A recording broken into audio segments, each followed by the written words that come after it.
Hey guys, today I'm going to be talking about saving the bluefin tuna in the DMV waters and around the world. And my goal is to create awareness of this problem towards the Chesapeake Bay Foundation because bluefin tuna have become jeopardized within DMV waters, and this is a serious problem.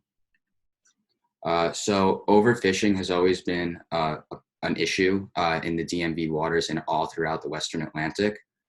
This is due to the high value of the bluefin tuna. The bluefin tuna is the highest valued fish on the seafood market. As a matter of fact, bluefin tuna, or some bluefin tuna, have been known to have been sold for over $1 million. And due to all this overfishing, the age structure has completely changed. In other words, this pretty much means instead of the bluefin tuna living out its natural life expectancy, they're expected to be caught and killed by a certain age. So the issue here, or the conflict rather, is jobs versus sustainability and biodiversity in marine waters within the DMV. The bluefin populations have caused economic hardships for fishermen because they're not able to catch and make a living. And due to this, 40,000 fishermen are out of work along the Western Atlantic coast, which includes the DMV area. So as you can see in this picture below, there's an abandoned tuna fishing boat.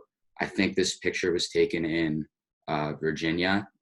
And you can see on the right that the population has been steadily declining over time.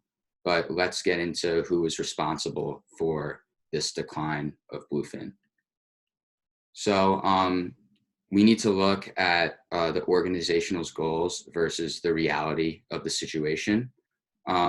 So the Chesapeake Bay Foundation must become skeptical about ICAT, which stands for the International Commission for the Conservation of Atlantic Tuna.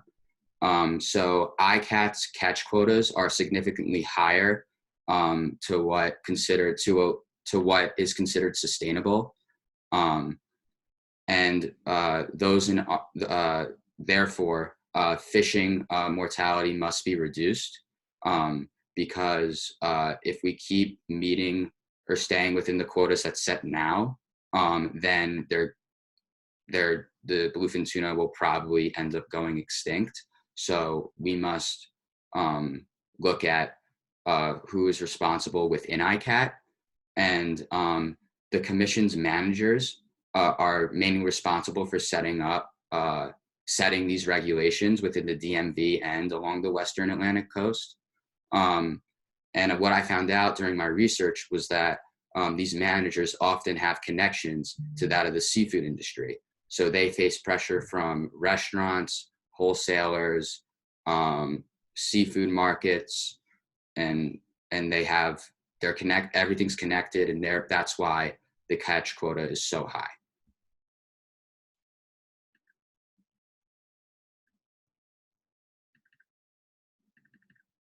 I don't know why. Sorry, guys.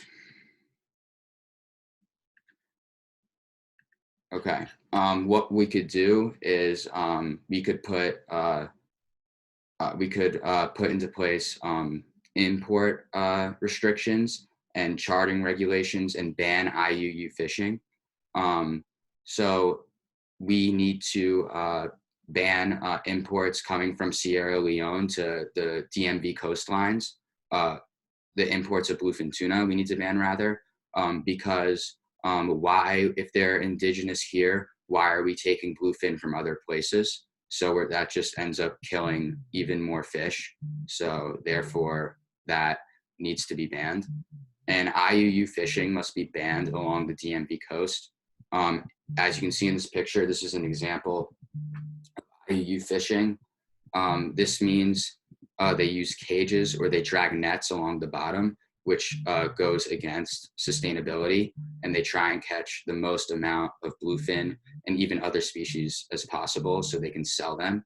But this method of fishing goes way against sustainability and conservation. So that must be banned. So how we could balance that of the seafood industry and saving the Atlantic bluefin tuna is through harvest fish farms. So some bluefin can be taken in to that of fish farms within certain waters, and they can be harvested there and sold to wholesalers, which they sell to the restaurants, and let the natural population outside of those farms within the natural ocean rebound and get stock populations to where they're supposed to be. And in order to make this more appealing to fish farmers is that we can increase the amount that could be harvested within the farm. So tuna can create more tuna within that farm, and they can create like their own kind of cycle on how that goes so they can still make their own money. All right, so the consequence of all this is that bluefin tuna, they're on the way out. There's a rapidly approaching threat of extinction. They're an exploited fishery source, and they have been brought to very low levels. This is an example of how humans are capable of deteriorating a whole species. Population levels are so low that scientists are unaware of how we can save the species at this point. And I've included a picture of a black figure of a bluefin because their future is dark, assuming nothing has changed. So the conclusion is the implementation of the harvesting policies.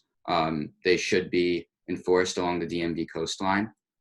So we can let the natural population in the DMV natural waters flourish while we conserve the restaurants and meet the demand of the people when it comes to seafood.